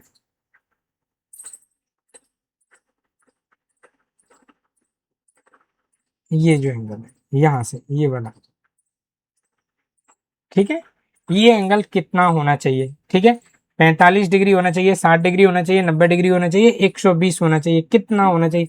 आप थोड़ा सा भी देखेंगे ना, समझेंगे, थोड़ा सा आइडिया लगाएंगे तो भी आप इसको कर सकते हैं, अगर थोड़ा सा भी अगर आपने पढ़ा है। स्क्रू नट का वीडियो पहले ही बना दिया गया है, इसीलिए क्योंकि आगे ये टॉपिक आएंगे डिप्लोमा के, जब न्यूमेरिकल क्वेश्चन भी सॉल्व किए जाएंगे तो वहाँ पे भी आएंगे। जब डिज़ाइन के जब आगे वीडियो आएंगे डिज़ाइन सेक्शन से तो वहाँ पे भी होंगे। टॉम जब चलेगा पूरा आपका होगा, यही सारा आपका होगा। वर्कशॉप में भी ये सारी चीज़ें आएंगी, ठीक। तो इसीलिए आप लोग पहले इन वीडियो को देख लीजिए अच्छे से, फिर आप इनका क्वेश्चन दीजिए, ठीक। तो इसका राइट आंसर है आपका सी, 90 डिग्री पे। क्वेश्चन नंबर आपका है, काउंटर सिंक ऑपरेशन किस मशीन पर सामान्य किया जाता है। काउंटर सिंक जो ऑपरेशन है वो किस मशीन पे किया जाता है। लेथ मशीन पे किया जाता है, ड्रिलिंग पे किया जाता है, शेपिंग में किया जाता है या मिलिंग पे किया जाता है। तो इसका जो राइट आंसर है वो है ड्रिल मशीन पर। ड्रिल मशीन पे इसका किया जाता है। क्वेश्चन नंबर आपका 63, काउंटर बोर का मुख्य उपयोग क्या होता है। जो काउंटर बोर किए जाते हैं उसका मुख्य उपयोग क्या होता है। कौन शेप बनाने के लिए, या बोल्ट हेड के लिए, फ्लैट बॉटम सीट बनाने के लिए, या बाहरी थ्रेड बनाने के लिए, या धातु काटने के लिए, ठीक। काउंटर जो बोर किए जाते हैं उनका उपयोग पूछा गया है कि काउंटर बोर का उपयोग किसके लिए किया जाता है। कौन शेप बनाने के लिए, या बोल्ट हेड के लिए, फ्लैट बॉटम सीट बनाने के लिए, या बाहरी थ्रेड बनाने के लिए, या धातु काटने के लिए। आप इसका लगा सकते हैं आंसर, थोड़ा सा सोचिए। अब अभी जस्ट बोला मैंने, पीछे एक वीडियो बनाया हुआ है स्क्रू थ्रेड, उसका आप वीडियो देख लीजिए, उसमें आपको मिल जाएगा। तो इसका जो उपयोग किया जाता है, बोल्ट का हेड और बॉटम सीट बनाने के लिए इसका उपयोग किया जाता है। क्वेश्चन नंबर आपका 64 है, काउंटर बोर से बनने वाला छेद कैसा होता है। काउंटर बोर से जो बनने वाला छेद होता है वो किस टाइप का होता है। शंक्वाकार होता है, मतलब कॉनिकल होता है, या बेलनाकार सिलेंड्रिकल या फ्लैट बॉटम होता है, या कोणीय होता है, या अर्ध गोलाकार होता है, ठीक है। काउंटर बोर किया गया है, काउंटर बोर, ठीक है। आप इस वर्ड को, काउंटर बोर से बनने वाला जो छेद होता है वो कैसा होता है, बेलनाकार होता है या फ्लैट बॉटम होता है, ठीक है, या कॉनिकल शेप में होता है, या कोणीय होता है, या अर्ध गोलाकार होता है। तो इसका जो राइट आंसर है बेलनाकार सिलेंड्रिकल फ्लैट बॉटम इसका होता है। क्वेश्चन नंबर आपका 65 है, काउंटर बोर का उपयोग किस फास्टनर के साथ किया जाता है। काउंटर बोर का उपयोग किस फास्टनर के साथ किया जाता है। रिवेटिंग के साथ में, या सॉकेट हेड कैप स्क्रू के साथ में, या वाशर के साथ में, या स्प्लिट पिन के साथ में, किसके साथ में इसका उपयोग किया जाता है, ये आपको बताना है। क्लियर। तो इसका जो राइट आंसर होगा वो होगा सॉकेट हेड कैप स्क्रू के द्वारा। सॉकेट हेड कैप स्क्रू के द्वारा इसका किया जाता है। क्वेश्चन नंबर आपका 66 है, bearing rule, bearing puller, bearing का जो पुलर होता है उसका उपयोग किस कार्य के लिए किया जाता है। बेरिंग का पुलर, बेरिंग लगाने के लिए, बेरिंग निकालने के लिए, या बेरिंग मापने के लिए, या बेरिंग काटने के लिए। तो इसका उपयोग किया जाता है बेरिंग को निकालने के लिए, बेरिंग निकालने के लिए। क्वेश्चन नंबर आपका 67 है, बेरिंग पुलर का उपयोग करने का मुख्य क्या लाभ है। बेरिंग को बिना क्षति से निकाला जा सकता है, मतलब क्षति में उसको बिना नुकसान के, बेरिंग को कोई भी नुकसान नहीं होगा और बेरिंग को आसानी से निकाला जा सकता है। बेरिंग गर्म हो जाता है, या बेरिंग का आकार बढ़ जाता है, या सॉफ्ट छोटा हो जाता है। क्या इससे लाभ है, हम बेरिंग पुलर का यूज करें तो क्या होगा। बेरिंग को बिना क्षति के बाहर निकाला जा सकता है, या बेरिंग को गर्म हो जाता है, या बेरिंग का आकार बढ़ जाता है इसीलिए बेरिंग पुलर का उपयोग किया जाता है, या सॉफ्ट छोटा हो जाता है इसीलिए उसका उपयोग किया जाता है। तो इसका जो राइट आंसर है वो है बेरिंग को बिना क्षति के निकाला जा सकता है। क्वेश्चन नंबर आपका 68, टू जा पुलर और थ्रेड जा पुलर, जो पुलर है उसके टूजा होते हैं और कभी कभी उसमें 3 जा होते हैं, है ना। तो 2 जा और 3 जा पुलर का उपयोग किसके लिए किया जाता है? बेरिंग एंड गियर निकालने के लिए, पाइप काटने के लिए, या थ्रेड बनाने के लिए, या वेल्डिंग करने के लिए। जो पुलर है उसका उपयोग कहाँ किया जाता है? तो इसका राइट आंसर है बेरिंग एंड गियर निकालने के लिए इसका उपयोग किया जाता है। 69 बेंच वाइस का मुख्य कार्य क्या होता है? जो बेंच वाइस होती हैं आपने फिटर शॉप में देखी होंगी, टर्नर शॉप में देखी होंगी, आपने ऑटोमोबाइल शॉप में देखी होंगी, इंजन शॉप में भी आपको मिलेंगी देखने के लिए, है ना, डीजल शॉप में भी मिले। तो तमाम जगह ये बेंच वाइस लगी होती हैं, बेंच के ऊपर लगी होती हैं बेंच वाइस। बेंच वाइस का क्या कार्य होता है? वर्कपीस को मजबूती से पकड़ना, वर्कपीस को मजबूती से पकड़ना, या माप लेना, या ड्रिलिंग करना, या थड़ काटना। तो इसका राइट जो आंसर है वर्कपीस को मजबूती से पकड़ना, इसका राइट आंसर है। क्वेश्चन नंबर आपका 70 है, बेंच वाइस को फिक्स जा किस भाग से जुड़ा होता है? जो बेंच वाइस का जो फिक्स जो भाग होता है, बेंच वाइस में 2 भाग होते हैं, है ना, जा होते हैं। फिक्स जा होता है, एक मूविंग जा होता है। तो फिक्स जो जा होता है, एक मूविंग जा होता है, एक फिक्स जा होता है। जो फिक्स जा है वो किस भाग से जुड़ा होता है ना? स्लाइडिंग स्क्रू से, वाइस बॉडी से, या हैंडल से, या स्क्रू नट से। तो इसका राइट आंसर है वाइस बॉडी से। क्वेश्चन नंबर आपका 71 है, बेंच वाइस का स्क्रू किस प्रकार का होता है? स्क्रू थ्रेड का, या बी थ्रेड का, या बटर थ्रेड का, या एक्मी थ्रेड का? तो जो बेंच वाइस है उसको लूज और टाइट किया जाता है तो स्क्रू होता है, और स्क्रू पे जो थ्रेड बनी हुई है उन थ्रेड के बारे में पूछा है कि वो थ्रेड किस टाइप की होती हैं। तो उनकी थ्रेड स्क्रू थ्रेड होती हैं, उनकी जो थ्रेड होती हैं वो स्क्रू टाइप की थ्रेड होती हैं। क्वेश्चन नंबर आपका 72 है, थ्री जा चक, थ्री जा चक को किस नाम से जाना जाता है? जो थ्री जा चक है उसका एक और नाम है, उस नाम के बारे में पूछा गया है कि थ्री जा चक को किस नाम से जाना जाता है। तो उसको इंडिपेंडेंट चक बोलते हैं, या यूनिवर्सल चक बोलते हैं, या मैग्नेट चक बोलते हैं, या कॉलेट चक बोलते हैं। तो उसको इंडिपेंडेंट चक बोलते हैं।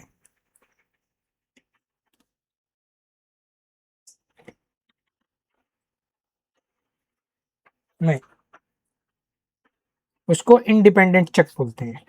वह स्वतः ही सेंटर हो जाता है, वो किसी पर डिपेंड नहीं है, ठीक, इसीलिए उसे इंडिपेंडेंट चक बोला जाता है। क्वेश्चन नंबर आपका 63 है, थ्री जा चक वो फोर जा चक का मुख्य लाभ क्या है? फोर जा चक का एक लाभ है, इसीलिए उसमें फोरजा बनाए गए हैं। उसका क्या लाभ है फोर जा चक का? उसका कुछ ना कुछ तो लाभ होगा, तभी उसमें फोरजा बनाए गए हैं। केवल गोल जॉब पकड़ने के लिए फोरजा चक में केवल गोल जॉब ही पकड़े जाएंगे, या अनियमित आकार के इनरेगुलर आकार के वर्कपीस को पकड़ने के लिए, या केवल छोटे जॉब के लिए उपयोगी होता है, या केवल लकड़ी के लिए उपयोगी होता है? तो इसका राइट आंसर है उसमें अनियमित आकार की, क्योंकि उसमें ये जो आपका फोरजा चक है इसमें 4 इस तरह के स्क्रू लगे होते हैं जॉ, और जॉ के पीछे आपके स्क्रू भी लगे होते हैं। तो इसमें कहीं पे भी जॉब पकड़ा जा सकता है। यहाँ पकड़ना है तो आप इसको टाइट करते जाइए, इसको टाइट करते जाइए, इसको टाइट करते जाइए, इसको टाइट, और यहाँ पे ये पकड़ हो जाएगा। अगर आपको सेंटर में पकड़ना है तो चारों को आप पोजीशन पे लाइए, चारों पकड़ जाएंगे। अगर आपको एक विशेष कॉर्नर पे आपको यहाँ पे जॉब पकड़ना है तो इस वाले को इतना टाइट करके लाइए, इस वाले को इतना टाइट करिए, इस वाले को थोड़ा कम कीजिए, ऊपर वाले को थोड़ा सा कम कर लीजिए, आपका यहाँ पकड़ सकते हैं आप जॉब को। तो इसमें क्या है कि जॉब कहीं पे भी पकड़ा जा सकता है, तो इसका मतलब इसमें अनियमित आकार का जॉब भी पकड़ा जा सकता है, इनरेगुलर शेप का वर्कपीस को पकड़ा जाता है। तो इसका राइट आंसर होगा अनियमित आकार के वर्कपीस को पकड़ने में इसका उपयोग किया जाता है फोरजा का, ठीक है, फोरजा का उपयोग अनियमित आकार को पकड़ने में किया जाता है। 74 है, लेथ चक का मुख्य कार्य क्या होता है? जो लेथ में चक लगाया जाता है उसका मुख्य कार्य क्या होता है? कटिंग टूल को पकड़ना होता है, वर्कपीस को पकड़ना होता है और घुमाना होता है, या टेल स्टॉक को चलाना होता है, या फीड देना होता है? तो इसका भाई लेथ चक है, मशीन पे लेथ का चक है, उसका क्या कार्य हुआ, आप थोड़ा सा भी सोच के इसका आंसर देंगे तो भी इसका सही हो जाएगा। वर्क पीस को पकड़ना और घुमाने का कार्य करता है, वर्क पीस को पकड़ना और घुमाने का कार्य करता है। क्वेश्चन नंबर 75, मैंड्रिल का उपयोग किस कार्य के लिए किया जाता है? सॉप काटने के लिए, होल वाले वर्कपीस को पकड़कर मशीनिंग करने के लिए, या थ्रेड बनाने के लिए, या ड्रिल बिट पकड़ने के लिए। मैंड्रिल का उपयोग किस कार्य के लिए किया जाता है, ये क्वेश्चन पूछा गया है। तो इसका राइट आंसर है होल वाले वर्कपीस को पकड़ने के लिए। क्यों? क्योंकि मान लीजिए ये आपका वर्कपीस है और ये इतना इसकी मोटाई है वर्कपीस की, और ये अंदर का हिस्सा ये वाला खाली है पूरा, और इसको पकड़ा जाएगा चक में या कहीं पे भी डिवाइस में, तो ये दब जाएगा, ये प्रेस हो जाएगा। ठीक है, ये प्रेस हो जाएगा, इसीलिए इसमें मैंड्रिल लगा दिए जाते हैं जिससे ये दबे नहीं। ये कार्य इसमें किया जाता है मैंड्रिल का। ठीक है, बेरिंग का मुख्य कार्य क्या है? क्वेश्चन नंबर आपका 76, बेरिंग का मुख्य कार्य क्या है? शक्ति प्रदान करना, घर्षण कम करके सॉफ्ट को सुचारू रूप से घुमाना, धातु काटना, या छेद करना। तो इसका राइट आंसर है घर्षण कम करना करके सॉफ्ट को सुचारू रूप से घुमाना। क्वेश्चन नंबर 77, अधिक गति हाई स्पीड के लिए कौन सा बेरिंग सबसे उपयुक्त है? हाई स्पीड के लिए बेरिंग जो है वो कौन सा उपयुक्त है? सबसे अधिक उपयुक्त बेरिंग कौन सा है जहां पे स्पीड अधिक हो? बेरिंग का वीडियो बना दिया गया है, आप उसको देख लेना, है ना। पहले इस वीडियो को कंप्लीट कर लो, उसके बाद उस वीडियो को देख लेना, है ना। कर ले, कभी भी देख लेना, जब आपको टाइम मिले तब देख लेना। तो जनरल बेरिंग होता है, या बॉल बेरिंग होता है, या पुश बेरिंग होता है, या वुडन बेरिंग होता है? तो इसका आंसर है बॉल बेरिंग। क्वेश्चन नंबर 78, भारी रेडियल हैवी रेडियल लोड के लिए कौन सा बेरिंग उपयुक्त होता है? Ball bearing, roller bearing, thrust bearing, या फुट स्टेप बेरिंग? तो इसका राइट आंसर है रोलर बेरिंग। क्वेश्चन नंबर आपका 79, स्पर गियर में दांते टीथ कैसे होते हैं? स्पर गियर में, गियर स्पर है, ठीक है, तिरछे होते हैं, सीधे होते हैं, या कर्व वक्र आकार के, या कर्व आकार, या गोल होते हैं? स्पर गियर में कौन से आकार के होते हैं? तो सीधे आकार के इसमें गियर होते हैं। क्वेश्चन नंबर आपका 80 है, समांतर सॉफ्ट, दो सॉफ्ट है, एक सॉफ्ट ये है और एक सॉफ्ट ये, समांतर सॉफ्ट के बीच शक्ति का संचारण करना है। मतलब ये सॉफ्ट तो घूम रही है, अब इसको भी मुझे घुमाना है, ये वाली सॉफ्ट को भी मुझे घुमाना है। शक्ति के संचारण के लिए सबसे अधिक कौन सा गियर का उपयोग किया जाएगा? ये दोनों समांतर सॉफ्ट हैं, ठीक है, बेवल गियर का, वर्म गियर का, या स्पर गियर का, या रैक एंड पिनियन का? तो इसका राइट आंसर है स्पर गियर का उपयोग किया जाएगा। क्वेश्चन नंबर आपका 81 है, वर्म गियर का मुख्य लाभ क्या है? वर्म जो गियर है उसका उपयोग क्या है? अधिक गति प्रदान करना, अधिक स्पीड रिड्यूस या टॉर्क प्रदान करना, या केवल दिशा बदलना, या हल्का भार उठाना? तो इसका राइट आंसर है अधिक स्पीड को रिडक्शन और टॉर्क पहुंचाने का कार्य करता है। क्वेश्चन नंबर आपका 42 है, कपलिंग का मुख्य उद्देश्य क्या है? कपलिंग जो लगाई जाती है दो सॉफ्ट के बीच में, जो कपलिंग लगाई जाती है, दो सॉफ्ट हैं और वो सॉफ्टों को जोड़ा जा रहा है, कनेक्ट किया जा रहा है, दो सॉफ्ट हैं और वहां पे हमको कपलिंग लगाना है। तो कपलिंग का मुख्य उद्देश्य क्या है? दो क्वेश्चन ऑप्शन ए है, दो सॉफ्टों को जोड़कर शक्ति का संचरण करना, या पाइप काटना, या ड्रिलिंग करना, या थ्रेड बनाना? तो इसका राइट आंसर है दो सॉफ्ट को जोड़ना और शक्ति का संचरण करना। क्वेश्चन नंबर आपका 83 है, निम्न में से कौन सा रिजिड कपलिंग है ना, मफ कपलिंग है, या यूनिवर्सल कपलिंग है, या ओडहैम कपलिंग है, या फ्लेक्सिबल कपलिंग है? तो इसका राइट आंसर है मफ कपलिंग को हम रिजिड कपलिंग बोलते हैं। क्वेश्चन नंबर आपका 84 है, यूनिवर्सल कपलिंग, यूनिवर्सल, ठीक है, आप यूनिवर्सल वर्ड को आप बहुत अच्छे से देखें, ये बहुत कंफ्यूजन करने लगता है। यूनिवर्सल कपलिंग का उपयोग कब किया जाता है? जब सॉफ्ट एक जब दोनों सॉफ्ट एक सीध में हो, या जब दोनों सॉफ्ट किसी एंगल कोण पे हो, या केवल ऊर्ध्वाधर सॉफ्ट हो, या केवल लकड़ी की मशीनों में। तो इसका राइट आंसर है जब सॉफ्ट का कोण जब दोनों सॉफ्ट कोण एंगल पे हो। जब क्या हो? दोनों सॉफ्ट कोण एंगल पे हो। क्लियर? ये आप जरूर, ये यूनिवर्सल कपलिंग है, इनका बहुत अच्छा एडवांटेज एंगल पे ही हमको गति ट्रांसफर करने में इनका यूज होता है, क्योंकि वो एक 5 एंगल 10 एंगल या इस तरह के किसी एंगल पे अप डाउन भी पोजीशन में है, तो एक एंगल पे हम लोग उसके द्वारा यूनिवर्सल कपलिंग का हम लोग यूज कर सकते हैं। यही एक अच्छा इसमें एडवांटेज है यूनिवर्सल। यूनिवर्सल का मतलब है वो सब जगह काम आ जाए, कहीं पे भी यूनिवर्सल है वो तो। ठीक, ये होता है यूनिवर्सल का। क्वेश्चन नंबर आपका 85, जिग का मुख्य कार्य क्या होता है? जिग केवल वर्कपीस को पकड़ने के लिए, या टूल गाइड करना और वर्कपीस को पकड़ने के लिए, या केवल मापने के लिए, या ग्राइंडिंग करने के लिए। तो इसका राइट आंसर है बी, टूल को गाइड करना और वर्कपीस को पकड़ना।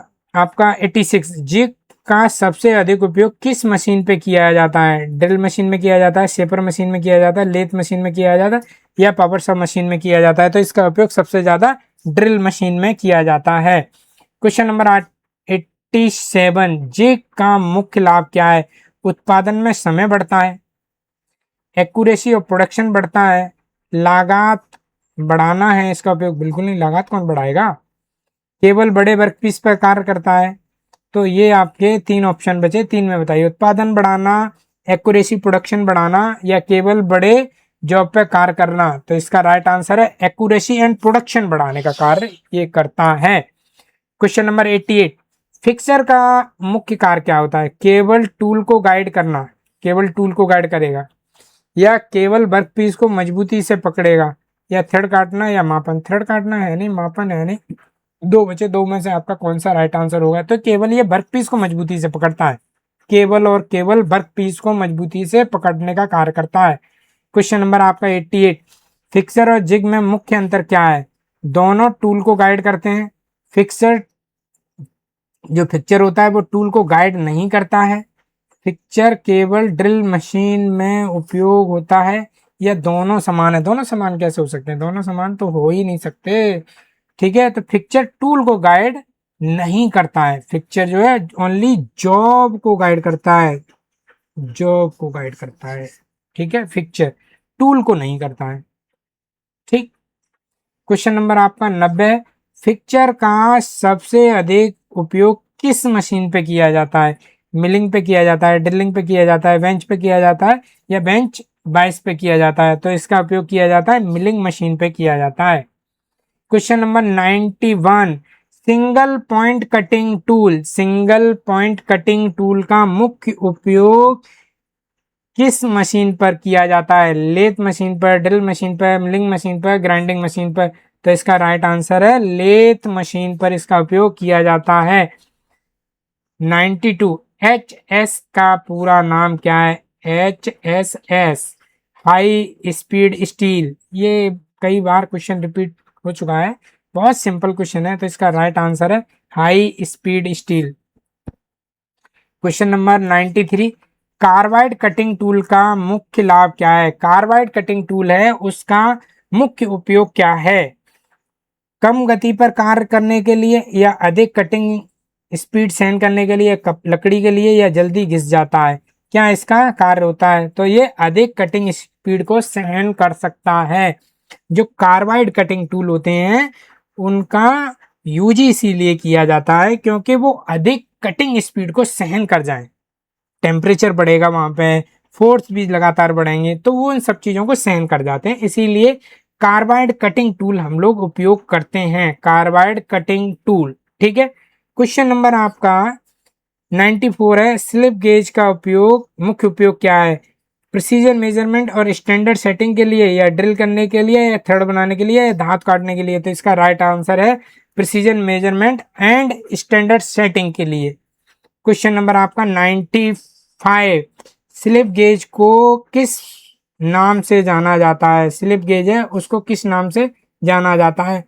फिलर गेज के नाम से, गेज ब्लॉक के नाम से, रिंग गेज के नाम से, या प्लग गेज के नाम से, तो इसको हम गेज ब्लॉक के नाम से भी जानते हैं। जो स्लिप गेज होते हैं उन्हें गेज ब्लॉक के नाम से भी जानते हैं। 96 स्लिप गेज किस पदार्थ के बनाए जाते हैं? प्लास्टिक के बनाए जाते हैं, हार्डनेस अलॉय स्टील के, या सिरेमिक के बनाए जाते हैं, कॉपर के बनाए जाते हैं, या एल्युमिनियम के? तो इनको बनाने के लिए हम लोग हार्डनेस अलॉय स्टील का उपयोग करते हैं या सिरेमिक का उपयोग करते हैं। 97 सीएनसी लेथ मशीन में टूल पकड़ने वाला भाग क्या कहलाता है? बहुत ही इंपॉर्टेंट क्वेश्चन है, सीएनसी मशीन से बार बार रिपीट होने वाला ये क्वेश्चन मैंने देखा है। सीएनसी मशीन में टूल को पकड़ने वाला भाग क्या कहलाता है? टूल को पकड़ने वाला भाग सीएनसी मशीन में चक कहलाया जाता है, या टूल टरेट होता है, या टेल स्टॉक होता है, या मैंडल होता है? तो टूल टरेट होता है, tool turret. Question number 98 CNC machine में टूल ऑफसेट का उपयोग किसके लिए किया जाता है? मशीन का रंग बदलने के लिए, टूल को वास्तविक पोजीशन पे सेट करने के लिए, आरपीएम बढ़ाने के लिए, कूलेंट बंद करने के लिए? तो टूल को वास्तविक पोजीशन पे सेट करने के लिए इसका उपयोग होता है, टूल को वास्तविक पोजीशन पे सेट करना। क्वेश्चन नंबर 99 इंडेक्स इंसर्ट का मुख्य क्या लाभ है? बार बार ग्राइंडिंग करना, घिसने पर केवल इंसर्ट बदलना, केवल लकड़ी पर इसका उपयोग करना, यह एचएस से नरम होता है।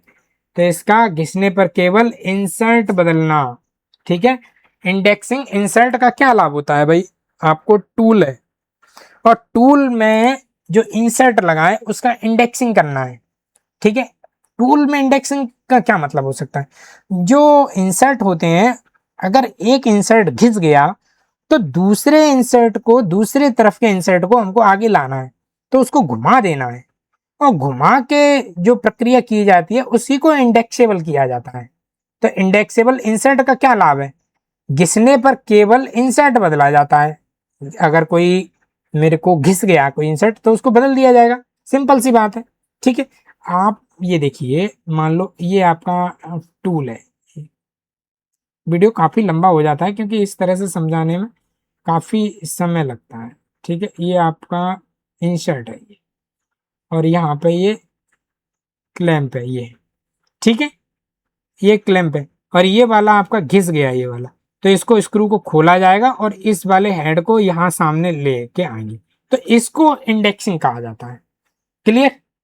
ये है, बहुत ज्यादा इसमें टफ नहीं है, समझने के लिए कुछ भी नहीं है। आप बार बार एक दो बार इसको देख लेंगे। इंडेक्सिंग वीडियो बना के पहले ही डाल चुका हूं इसकी, सीएनसी इंसर्ट के नाम से मिलेगी, सीएनसी इंसर्ट उसकी मिल जाएगी। ठीक है, तो आप लोग इसको देख लेना, ठीक, क्योंकि वीडियो बहुत लंबा होता है। इस तरह से सिर्फ आपको अगली जो वीडियो आएंगी वहां पे बहुत डीपली समझाया जाएगा। अभी बेसिक वीडियो सारी बना के डाल दी गई हैं, अब उनका डीप जो है वो पढ़ाया जाएगा। डिप्लोमा और बीटेक में ये सारी चीज़ें आती हैं, तो इनके वीडियो आपको आने वाली वीडियो में मिलते रहेंगे।